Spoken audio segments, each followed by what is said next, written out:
Om Swastiastu, Om Swastiastu. Om Anubarah Kratawayantu Wiswata. Semoga pikiran yang baik datang dari segala penjuru. Umat Dharma, pemirsa TVRI Gorontalo dimanapun Anda berada, Anda kembali menyaksikan pencerahan Dharma bersama saya, Ninyo Manudi Antari. Bersama saya telah hadir narasumber yang merupakan Pinandite di Desa Banuroja. Langsung saja kita sapa Bapak Pinandite Iwayan Sukre. Om Swastiastu, Pak Mangku. Om Swastiastu. Ya, jadi Pak Mangku, hari ini kita berada di Pulau Dalem, Desa Banuroja, Kecamatan Randangan, Kabupaten Pohuwato. Bersama kita juga ada Bapak Inyoman Kantun, selaku pembaca sloka dan penerjemah. Om Swastiastu, Pak Nyoman. Om Swastiastu. Punapi gatrane, Pak? Kecil. Bece, nggih. Jadi pemirsa TVRI, pada kesempatan kali ini kita akan membahas topik terkait mulat sarire atau introspeksi diri. Nah, sebelum kita memulai pembahasan tentang mulat sarire, kita dengarkan bersama lantunan sloka Bhagavad Gita oleh Bapak Inyoman Kantun. Kepada Bapak, disilakan. Hono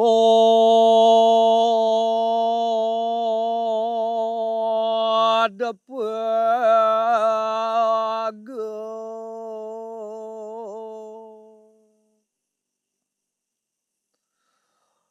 hakra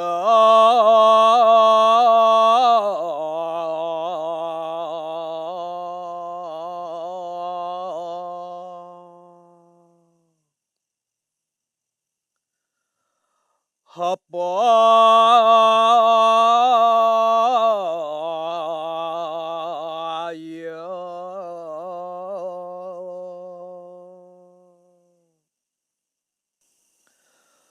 hasatyam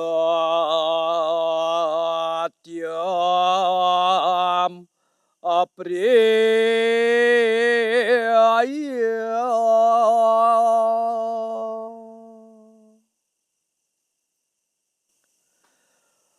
aheta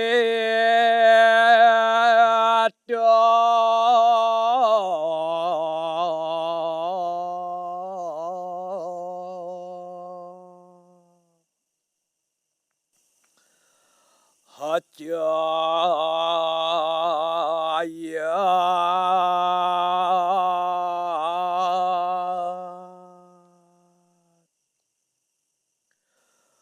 aswadhyaya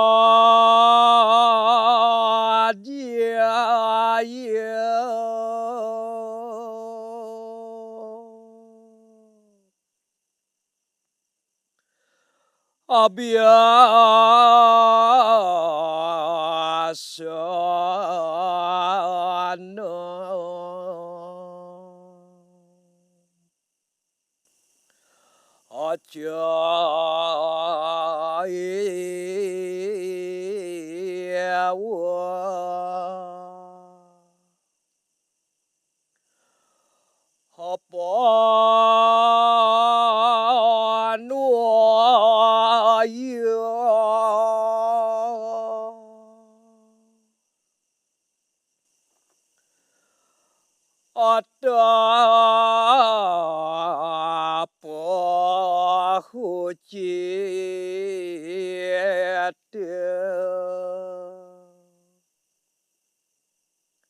Artinya, kata-kata yang tidak melukai hati mendapat percaya, lemah lembut, dan berguna. Demikian pula pembiasaan diri dalam mempelajari kitab-kitab suci. Ini dinamakan bertapa dengan ucapan.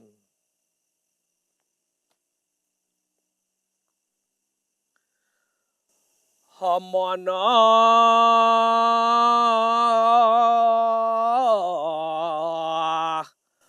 aprasada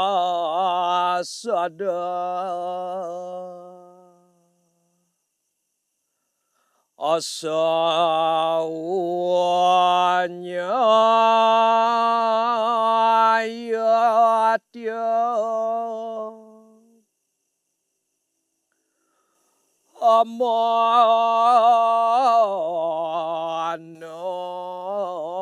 rahmatmu.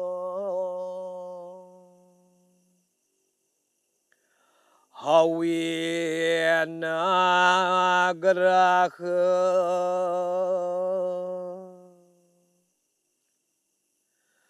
abawa sama suade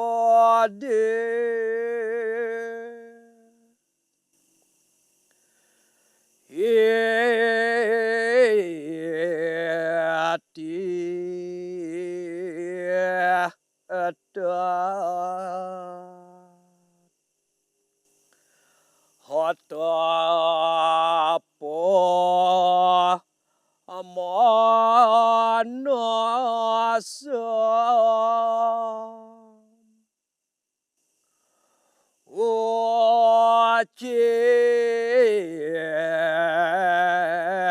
Ate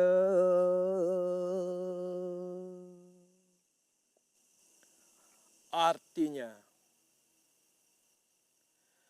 pikiran tenang, bersifat lemah lembut, pendiam, mengendalikan diri, jiwa suci.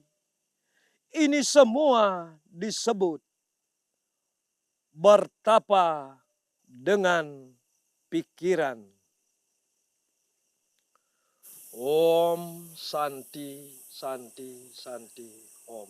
Om Santi, Santi, Santi Om. Baik pemirsa, demikianlah pembacaan sloka oleh Bapak Nyoman, Suksemo Pak Nyoman. Dan sloka yang dibacakan tadi merupakan Bhagavad Gita bab 17, sloka 15 dan 16 yang membahas tentang bagaimana kita bertapa dengan pikiran dan bagaimana kita bertapa dengan ucapan. Nah, Pak Mangku, terkait dengan topik kita hari ini yaitu tentang mulat sarire atau introspeksi diri, tentunya jika kita hubungkan introspeksi diri dengan bagaimana bertapa dengan ucapan dan bagaimana bertapa dengan pikiran tentunya memiliki hubungan yang sangat erat. Namun kita sebelum membahas hubungan tersebut, mungkin Pak Mangku bisa jelaskan dulu kepada umat sedharma sekalian bagaimana ajaran agama Hindu tentang mulat sarire itu sendiri. Silakan Pak Mangku. Om Swastiastu. Om Swastiastu. Om Sarwa Bhawantu Sukhina. Semoga seluruh kehidupan ini senantiasa mencapai kedamaian. Astungkar. Demikian juga seluruh pemirsa pencerahan Dharma dimanapun berada akan senantiasa memperoleh sinar rahmat yang dapat membahagiakan bagi kehidupan semua makhluk. Adapun topik pembicaraan pada hari ini yaitu tentang mulat sarire. Mulat sarire sendiri kalau secara bahasa nasional artinya introspeksi diri. Ya. Jadi di sini barangkali orang sering sejauh mana dan apa manfaat dari dan apa pengertian dan manfaat dari mulat sarire atau introspeksi diri itu. Jadi di dalam filsafat Jawa kuno disebutkan mulat sarire itu adalah mapitutur teu ye ring awaknya. Mapitutur ye ring awaknya. Mapitutur itu menasehati awaknya dirinya. Menasehati dirinya sendiri. Nah ini kalimat ini karena kalimat cukup kalimat filsafat yang sungguh tentu tidak semua orang awam bisa mengerti. Ya. Bagaimana kita menasehati dirinya sendiri. Seperti bahasa sehari-hari, tidak mungkin rasanya jeruk makan jeruk. Bagaimana dia?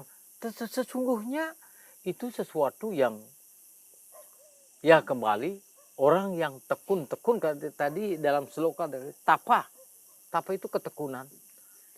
Ketekunan dalam membaca kitab-kitab suci, mengayati ajaran filsafat kerohanian. Maka sesungguhnya di dalam sastra Hindu bahwa badan setiap makhluk ini memiliki 3 unsur badan. Ada 3 unsur badan. Yang disebut dengan stude sarire, badan kasar. Kita punya badan kasar seperti badan kita ini, tangan, kaki. Itu stude sarire di dalam sastra. Kemudian ada suksemo sarira, ini yang nomor 2, yaitu badan halus. Kemudian yang ketiga antar karana sarira, badan penyebab. Nah ini 3 badan ini.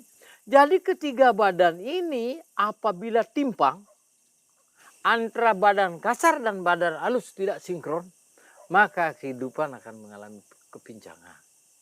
Karena itu perlu secara rutin badan kasar, badan halus dia satu, badan penyebab antar karana sarira ini perlu berbincang dengan memberikan nasihat kepada badan halus.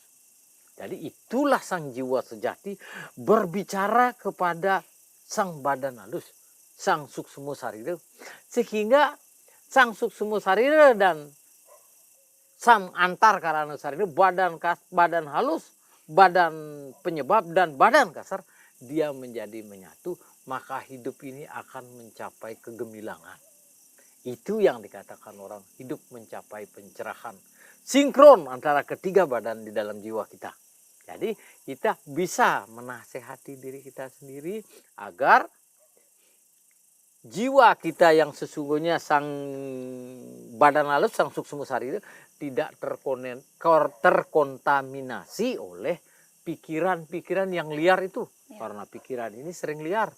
Sering dia membawa hal-hal pikiran-pikiran kotor masuk ke dalam jiwa kita. Kalau kita tidak punya filter, nah inilah perlunya kita introspeksi, perlunya kita mulat sarira untuk memfilter.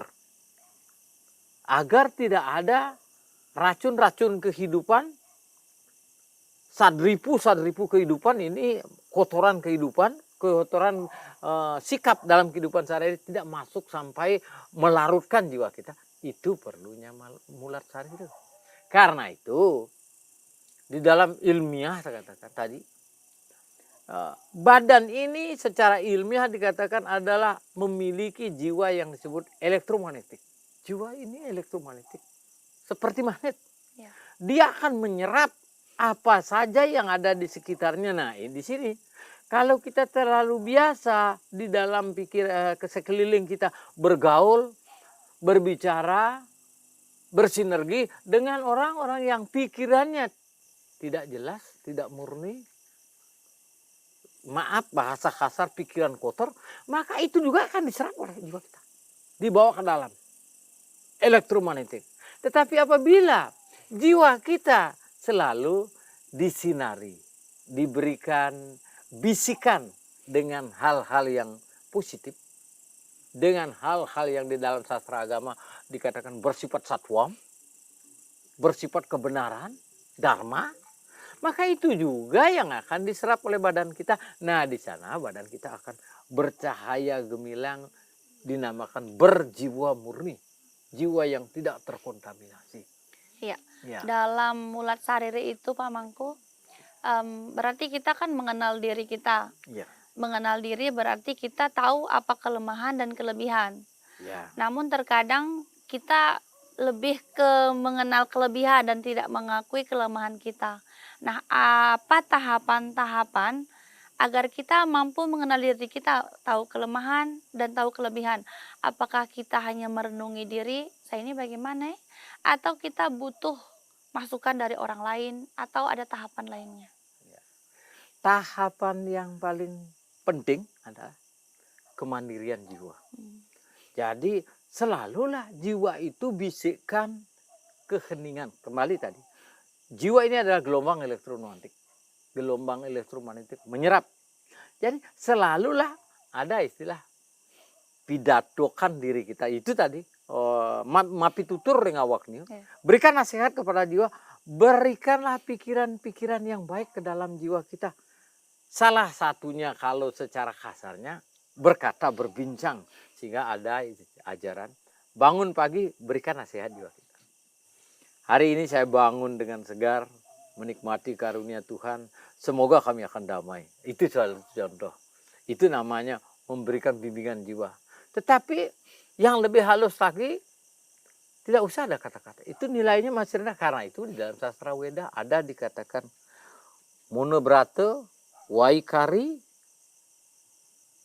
Muna Brata diam tanpa apa-apa. Ini yang lebih utama nilainya daripada Waikari berbicara tadi. Ada bincangan-bincangan kata-kata yang suci deh. Nah seperti contoh ada di dalam sebuah buku, di mana buku ini kisah tentang Dyah Tantri. Di mana di sana di Dyah Tantri dilukiskan bagaimana peran jiwa ketika ada seorang pemburu berburu di hutan menangkap dua ekor burung beo. Dua ekor burung beo. Yang satu burung beo itu dikasih kepada seorang rohaniawan, ahli spiritual. Yang sudah mapan di bidang spiritual. Yang jiwanya sudah suci, halus.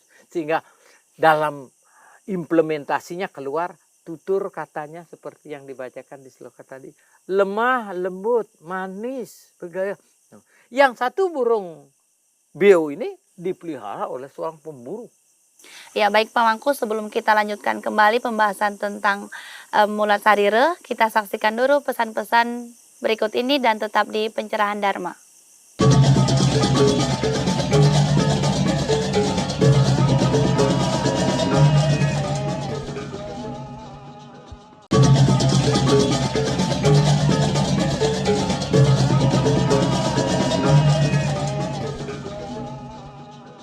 Baik umat Dharma, pemirsa TVRI Gorontalo dimanapun Anda berada, terima kasih masih setia dalam Pencerahan Dharma. Baik Pak Mangku, kita lanjutkan pembahasan tentang Mulat Sarire, tentang cerita burung beo tadi ya. Nah, bagaimana selanjutnya burung beo yang diasuh oleh orang satunya itu Pak Mangku? Satu burung beo dipelihara oleh seorang rohaniawan yang selalu berkata suci, berpikir suci, berbuat suci. Dari kata-katanya lemah lembut. Yang satu dipelihara burung beo itulah seorang pemburu. Ya tahu saja kalau seorang pemburu kebiasaannya apa. Di dalam keseharian burung beo yang ditangkap dipelihara oleh seorang pemburu, selalu dia mendapatkan apa? Bunuh dia, cabut nyawanya, penggal lehernya, toreh dadanya.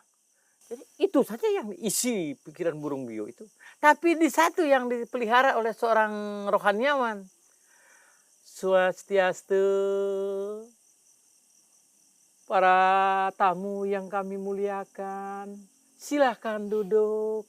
Terima kasih atas kehadirannya. Dengan suara yang selalu lemah lembut, sebegitu juga terbentuknya si burung beo dan sampai cara dia berpindah, melompat, penuh dengan fisik yang satwam, fisik yang mencerminkan vibrasi jiwa yang lemah lembut. Nah, seperti itu pula jiwa. Tergantung apa vibrasi Mulat Sarire yang dipompakan ke dalam jiwa kita yang dinasihatkan. Kalau kita selalu bergaul dengan orang-orang, maaf, ada suatu kelompok generasi muda yang terkadang selalu bermain-main dengan botol yang diangkat-angkat ke atas itu. Setelah ngangkat botol ceritanya entah utara, selatan. Kalau kita bergaul, lama-lama kita akan bisa seperti ahli. Mungkin ada orang yang hanya satu gelas bisa naik. Ada saya lihat orang kalau satu gelas sudah kewalahan. Ada yang gelas bumbung tinggi isinya 3 gelas diangkat satu kali. Saya bisa. Tapi kalau saya bergaul di situ mungkin juga bisa. Karena terbiasa hari-hari. Seperti burung beo tadi. Karena dia mendengar kata-kata yang selalu kasar. Kalau dia bercakap dan lompatannya kasar. Jiwa itu seperti itu. Tergantung bagaimana kita mengisinya dalam keseharian kita.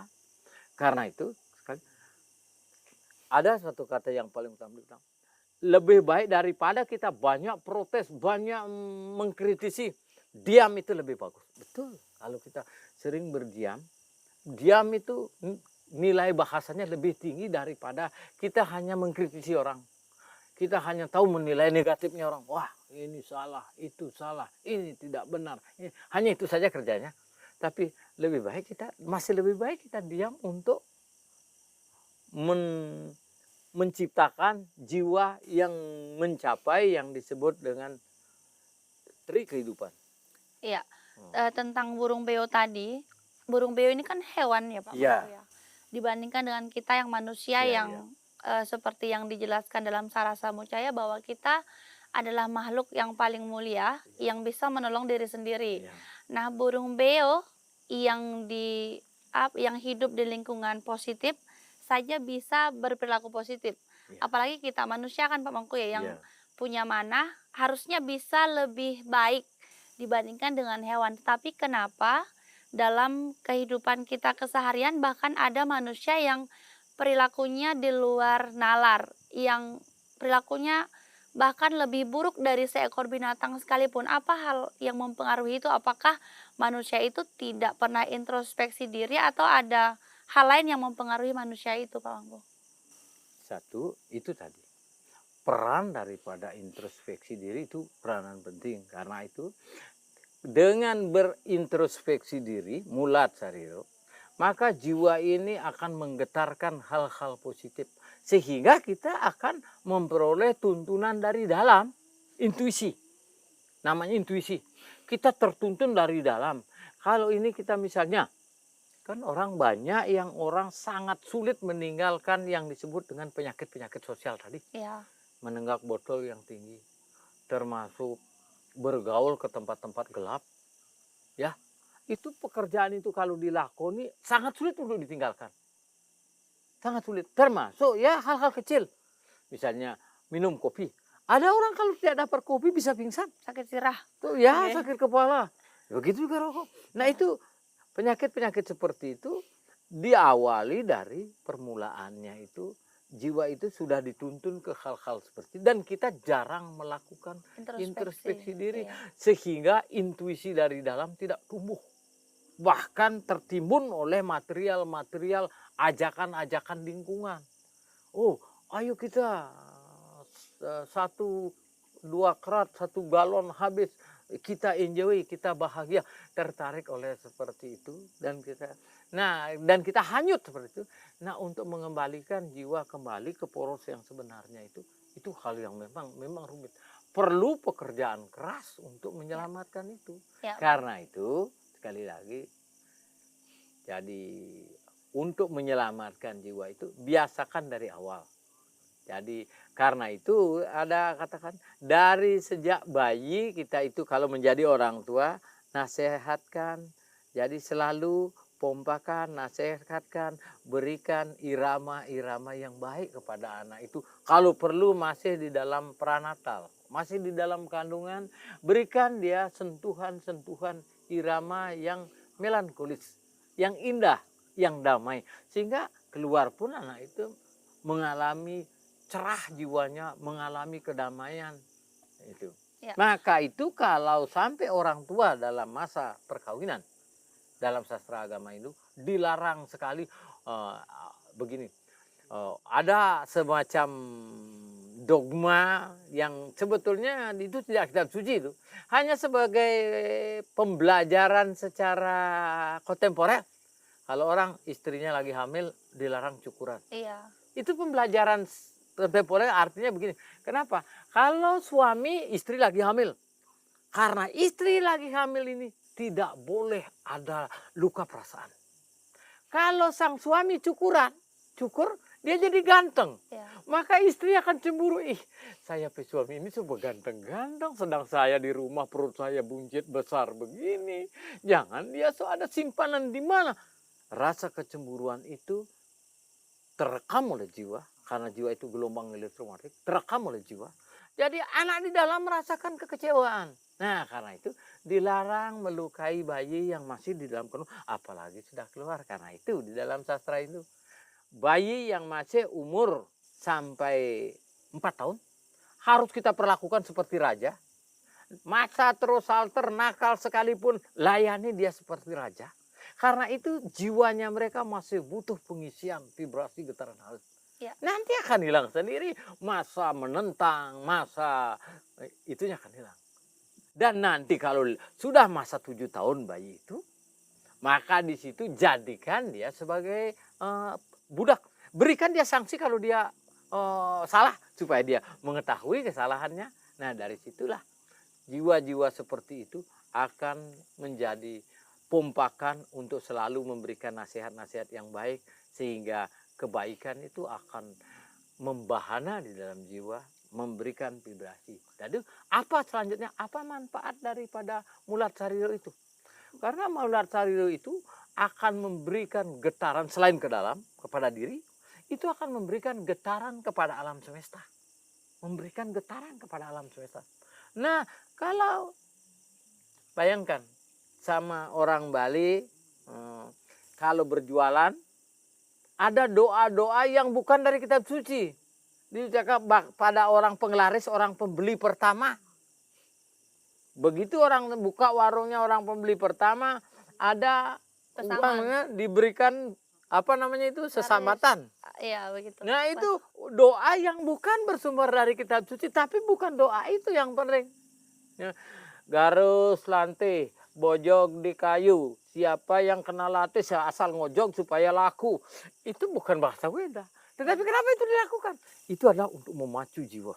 Vibrasi Jadi positif. vibrasi positifnya bahwa dagangan saya harus laris, dagangan saya harus laris.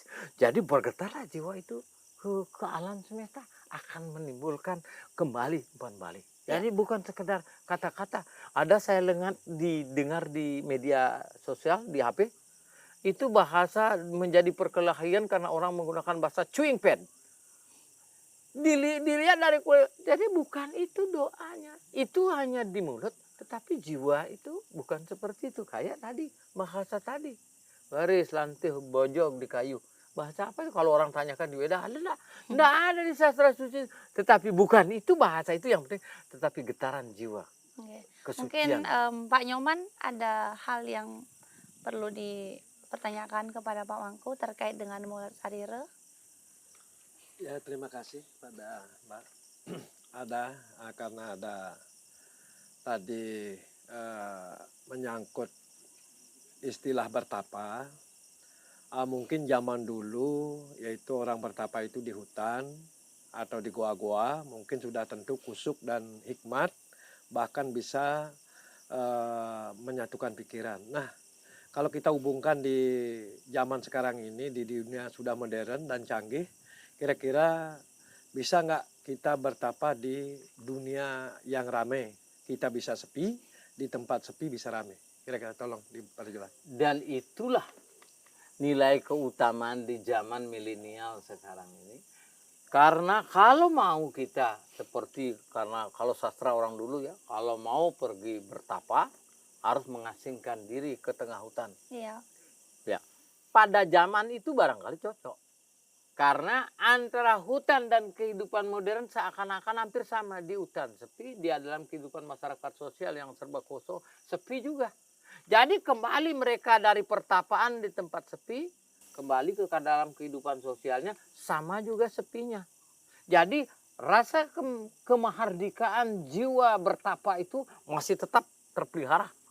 Tetapi kalau di zaman sekarang ini, Anda berbuat meninggalkan dunia ramai, pergi ke tempat sepi.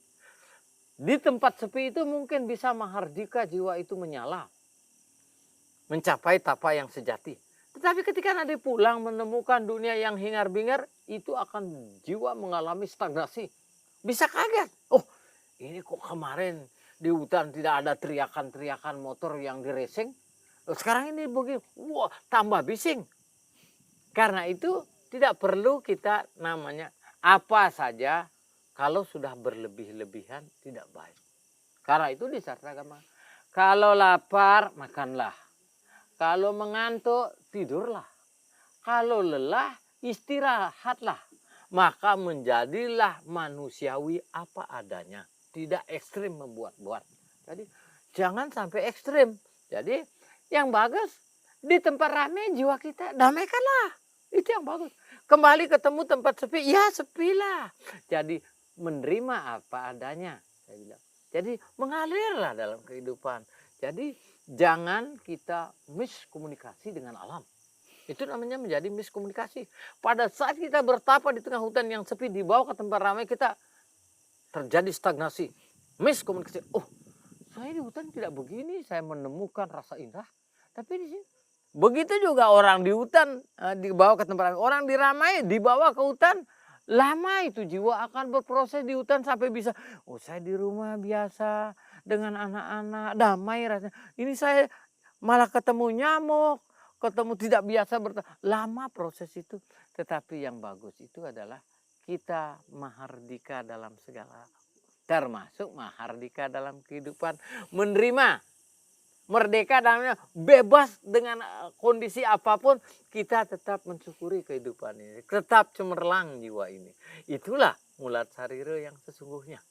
Jadi maksudnya dalam kondisi apapun harusnya kita memiliki perasaan yang sama Pak Mangku ya. Em, Kalau kita hubungkan dengan kondisi hati yang sedang bahagia atau sedih, saat bahagia kita tidak boleh bahagia berlebihan, Ya. euforia berlebihan. Ya. Saat sedih kita tidak boleh tenggelam dalam berlebihan, kesedihan itu. larut. Jadi kalau kita hubungkan dengan introspeksi diri, apakah dengan introspeksi diri kita bisa belajar untuk lebih bijaksana menghadapi situasi suka duka ini yang setiap hari tentunya kita alami begitu Pak Mangku? Jelas. Karena dengan rajin kita mengintrospeksi diri, mulat sarira, rajin kita merenung. Nah itu, mulat sarira yang terdalam adalah merenung. Apa itu merenung? Duduk diam, bersihkan jiwa dari segala hal. Sehingga seperti kamar kita kan tiap hari kita sapu, kursi-kursi kita lap supaya bersih, indah. Jiwa kita juga harus dibikin begitu, merenung, hening. Nanti itu akan menjadi memberikan vibrasi getaran. Kalau kita kepingin berbuat yang tadi melanggar penyakit sosial masyarakat ini kan, jiwa itu akan berbisik sendiri. Itu yang disebut intuisi. Oh saya tidak suka kok itu. Padahal itu mungkin menggiurkan, enak. Saya tidak mau. Karena jiwa itu sudah mengeluarkan intuisinya sendiri. Jadi mengeluarkan semacam getaran yang sanggup mengendalikan diri kita. Menjadi tali kendali jiwa kita. Itulah mulat sarira itu adalah salah satu metode pengendalian diri yang mantap. Jadi kalau sering kita begitu, karena itu ada saya menemukan aliran-aliran tertentu yang mengkomandokan, mengkampanyekan pidato diri. Jadi mempidatukan diri kita dengan hal-hal yang positif. Jadi tiap hari berbicaralah yang positif. Bangun pagi. Nah sehingga ada dari law of attraction, law. Tarik nafas pagi-pagi kuat-kuat, nikmati alam semesta indahnya pagi. Itu sebuah vibrasi, sebuah mulat sarira menyerap. Dengan begitu jiwa kita berbalik setelah kita menyerap elektromagnetik ke dalam jiwa, memencar keluar. Kalau kita berjalan, ketemu orang itu banyak orang, termasuk saya pernah mengalami. Katanya di kota-kota besar itu ya, di kota-kota besar itu banyak penodong kejahatan. Jadi kalau kita berjalan dengan vibrasi indah, saya rasa akan dapat intuisi bimbing kita terhindarkan dari hal-hal seperti itu. Salah satu contoh yang saya alami, orang kalau berjalan di kampung kita, kampung orang Bali ini, di mana rata-rata orang Bali itu pelihara anjing. Bukan cuma orang luar Bali yang takut, orang dalam, orang Bali sendiri karena si Anu punya anjing galak katanya. Nah, saya sering muter-muter di kampung ini, mudah-mudahan selama hidup saya belum pernah digigit. Dengar orang sudah masuk puskes, kenapa? Digigit anjing, perlu suntikan rabies sekian. Kenapa? Digigit anjing. Kembali, anjing itu juga makhluk Tuhan. Saya tidak tahu, saya tidak bisa mengatakan bukti nyatanya bahwa bukti nyatanya saya belum pernah digigit anjing. Karena mungkin di tempat-tempat orang yang punya anjing galak sekalipun saya sering lewat. Tapi dia datang. Saya hanya berkata, saya main-main dengan jiwa tulus. Berteman kita. Berteman kita. Malah dia senyum-senyum juga. Seakan-akan dia mengerti bahasa kita. Nah itulah vibrasi jiwa. Alam semesta ini akan menjadi asih kepada kita. Ketika kita sering melakukan introspeksi diri. Sering memaparkan kesucian ke dalam diri. Sehingga itu tadi, bagaimana dengan mulat sarira kita akan sinkron dengan alam, sinkron dengan diri sendiri, dan sinkron dengan sosial sekeliling. Jadi kita jadi sinkron. Jadi karena getaran kita ditangkap oleh alam dan sekitar kita dan termasuk jiwa kita. Ya, dalam upaya mulat sarira itu Pak Mangku, ada kalanya kan kita dikritiki atau dikritisi oleh teman atau Ya. lingkungan. "Ih, kamu ini jangan begini, kamu ndak boleh begitu, kamu ini terlalu begini, kamu terlalu begitu." Nah, apakah dalam upaya mulat sariri itu kita perlu mempertimbangkan pendapat dari orang lain, Pak Mangku, terhadap diri kita sendiri? Jadi kembali, ada satu bahasa sehari-hari yang mengatakan bahwa hidup ini kita yang jalani, tapi orang lain yang mengkritisi. Iya, Itu katanya. Hidup kita yang jalan, tapi orang lain. Tapi bagaimanapun kesan dari luar, tetapi bagi orang yang sudah mumpuni dalam bidang kecerdasan rohani, mulat sarirnya sudah mempan, batinnya sudah hidup dalam kedamaian. Jadi sanggahan, kritikan, ucapan pahit dari orang tidak gampang melukai kita. Dan kalaupun ada kata-kata dari orang lain, nanti kita orang yang sudah mumpuni di bidang itu akan mendapatkan kembali intuisi. Oh, itu baik untuk diterima. oh iya. Itu jangan. Berarti tetap harus Jiwa itu akan, dipertimbangkan ya, gitu, Pak Mangku, ya. ya. Kembali contoh misalnya, ke rumah kita ada tamu yang datang. Tamu itu memberikan getaran kepada kita. Oh, ini dari sorot matanya, ini tamu ini tujuannya baik atau untuk ngapain ke sini? Kadang-kadang ada tamu tujuannya untuk negatif kan. Ya. Nah di situ kita, kalau orang yang sudah mumpuni di bidang begitu, dia akan dapat menangkap, ini Baik, Pak sebenarnya, Mangku, ya. kita akan lanjutkan kembali topik tentang mulat sarira setelah pesan-pesan berikut ini dan tetap di Pencerahan Dharma.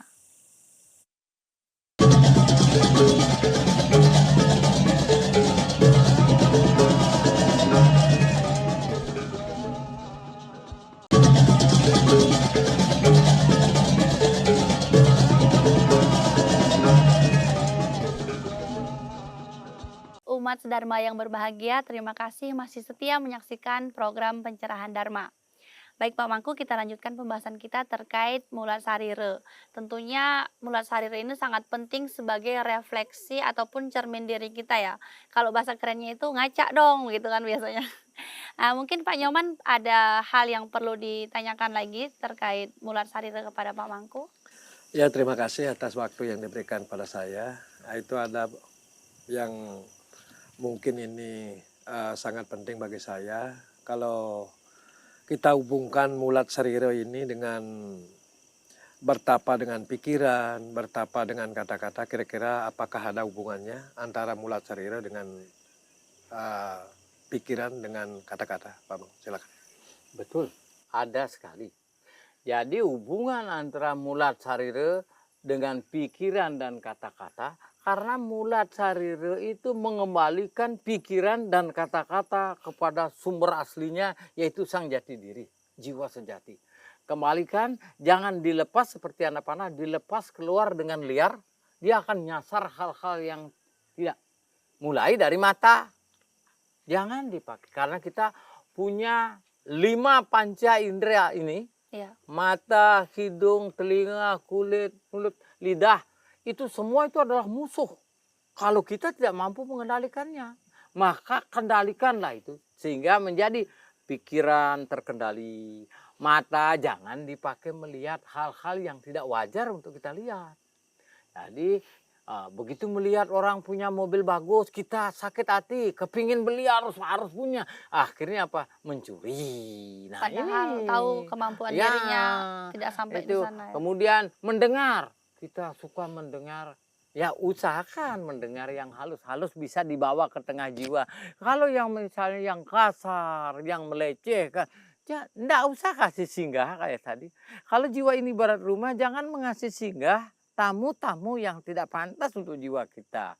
Jadi itu pengendalian diri. Jadi itu mulai ada hubungannya dengan pikiran. Pikiran itu jangan dibiasakan setiap hari melantun ke sana kemari. Maka itu saya berikan contoh. Seorang tokoh mulat sarira yang bernama Ratnakara. Ini orang jahat loh. Ratnakara seorang preman kelas berat. Ratnakara. Jadi dia bunuh orang, di mana ketemu orang bunuh. Akhirnya satu kali dia bertemu dengan seorang resi. Jadi begitu dihadang di tengah jalan, Ratnakara hadang, saya akan bunuh kamu.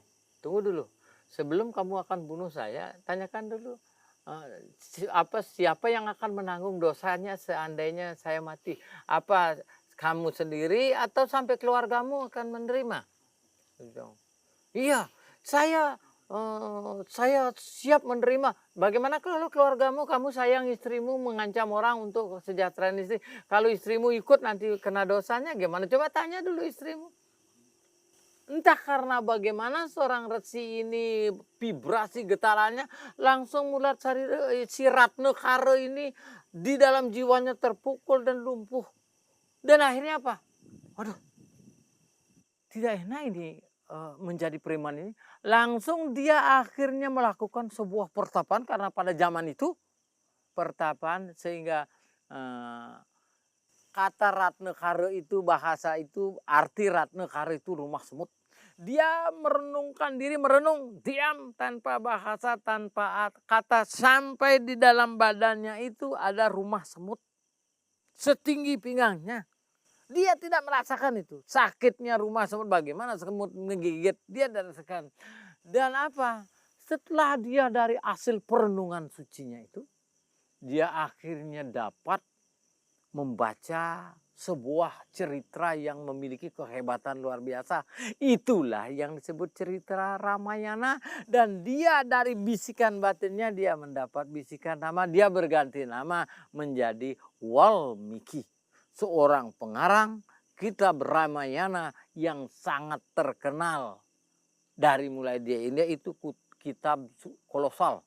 Ada 2 kitab kolosal, Ramayana dan Mahabharata. Kita Ramayana itu Walmiki pengarangnya, di mana Walmiki dulunya itu bernama Ratnakara, tetapi karena mungkin ketekunan jiwanya, walaupun melalui hal yang gelap dari perbuatan-perbuatan gelap, tapi mungkin karena vibrasi getaran dari seorang resi yang dia hampir bunuh, hampir ancam, dia menyingkapi jiwanya. Dan dari situ timbul tekadnya sampai dia akhirnya, sampai sekarang khususnya umat-umat Hindu kita sangat tertarik, antusias kalau membaca kitab Ramayana. Karena itu walaupun itu sebuah kitab cerita, tetapi memiliki getaran yang sangat luar biasa. Yang dapat menggait jiwa-jiwa orang. Seperti sampai ada orang berkata begini, selama matahari ini masih terbit di ufuk timur dan tenggelam di ufuk barat, selama orang tidak akan pernah bosen-bosen membaca kisah Ramayana ini. Sehingga pernah acara TVRI menayangkan cerita Ramayana karangan Walmiki ini. Jadi setiap masih TV hitam putih, setiap siaran Ramayana itu orang berduyun-duyun kumpul seakan-akan tertarik oleh vibrasi dari getaran si Bhagawan Walmiki ini, seorang rohaniawan yang harusnya bergelar rohaniawan. Jadi seperti itulah kehebatan jika kita bisa mengendalikan panca indriyo ini, mengendalikan jiwa kita yang memiliki 5 musuh. Mata dapat menarik musuh-musuh pemandangan, telinga, lidah ingin merasakan selalu yang enak-enak. Ketika dikasihkan dia yang pahit, dia tidak mau. Karena itu apa? Manis, manis, memanesin. Sehingga banyak sekarang orang diabetes mellitus. Karena kita sukanya hanya yang manis. Semua itu kalau kita ekstrim, maka kita akan seberapa enaknya kita menikmati hidup ini, sebegitu juga dukanya kalau kita tidak mengimbangi dengan balansi kehidupan, tidak mengimbangi dengan pemurnian jiwa. Jadi kalau kita istilah orang Bali bilang ngulurin indriyo, hanya kita melayani nafsu ego itu, rasakan enaknya itu, nah nanti kembali dukanya juga seperti itu. Ya, terkait mulat sarira kalau kita hubungkan ke Trihita Karana Pak Mangku, 3 penyebab kebahagiaan itu kan, hubungan yang harmonis dengan Tuhan, hubungan yang harmonis dengan manusia dan lingkungan. Apakah ada efeknya ketika kita melakukan mulat sarira itu? Efeknya ke Trihita Karana itu seperti apa? Ya, tadi saya sudah katakan itu, bahwa jika kita mampu secara kontinu dengan tekun melakukan mulat sarira, maka kita akan menunjukkan tadi itu 3 hubungan baik sesama manusia, hubungan baik dengan Tuhan, hubungan baik dengan lingkungan, dan ke dalam diri kita sendiri agar bergetar vibrasi-vibrasi yang baik. Nah, kalau tantangan sendiri Pak Mangku, kalau di zaman Kali Yuga yang dikatakan bahwa Dharma itu bertumpu pada 3 kaki. Dharma bertumpu pada 3 kaki dan Dharma bertumpu hanya pada 1 kaki di zaman Kali Yuga.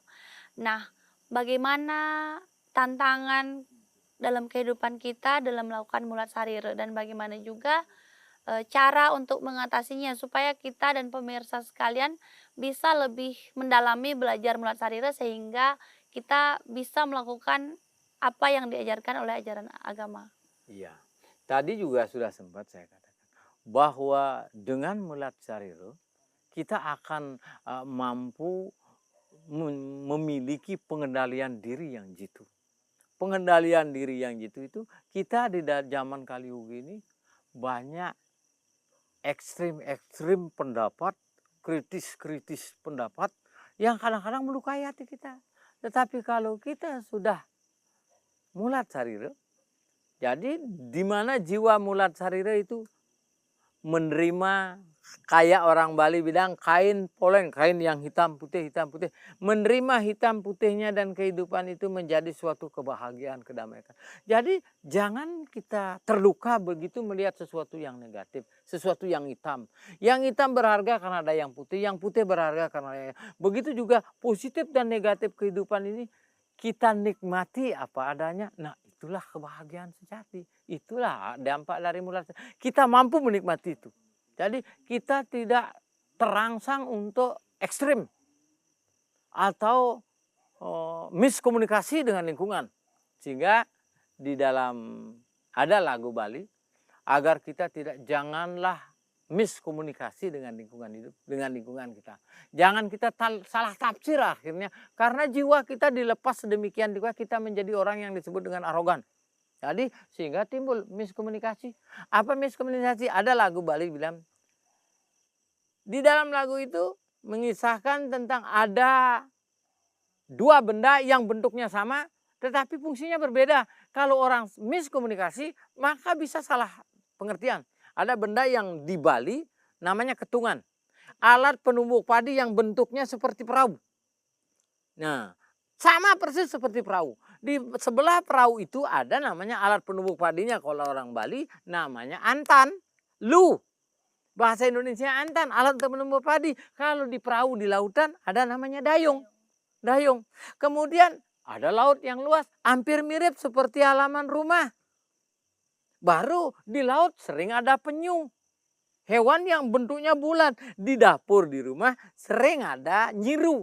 Bentuknya sama, makanya diberikan lagu rohani yang mengatakan kerantang keruntong ketungan kadenang juko. Jangan lamun miskomunikasi. Jangan ketungan itu kamu yang anggap perahu. Jukong itu perahu. Alune dayungang natakeka denang pasir. Janganlah antan orang itu kamu kira itu dayung. Lalu halaman rumah kamu kira lautan. Tepuk ngiu kadenang penyu mejalan. Ketemu nyiru di dapur, kamu bilang, oh ini kura-kura ini. Itu namanya jangan miskomunikasi terhadap kehidupan ini. Salah tafsir kita. Ini kamu kira itu, padahal itu tempat menumbuk padi, kamu bilang perahu ini. Lalu dayungnya mana? Itu padahal antan. Itu namanya salah memahami kehidupan, menjadi kita serba salah paham. Ya, dalam melakukan mulat sarira itu Pak Mangku, apakah kita butuh yang namanya guru spiritual? Karena kan kita sendiri tidak bisa, masih ada ego atau nafsu atau sadripu lainnya lah yang mengelilingi diri kita dan lingkungan. Nah, apakah kita butuh seorang guru spiritual yang memantau perkembangan spiritual kita, yang bisa memberikan masukan atau wejangan terhadap pribadi kita, Pak Mangku? Iya, butuh seorang guru ahli. Saya jawab itu iya dan tidak. Iya apa? Karena di dalam ajaran Hindu ada 2 klasifikasi orang. klasifikasi bakti dan apara bakti. Kalau apara bakti artinya orang yang rasa baktinya itu masih sederhana.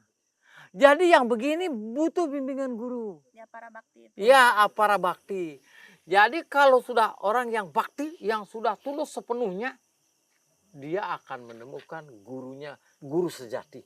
Maaf, kalau guru bimbingan guru manusia, itu belum tergolong guru sejati.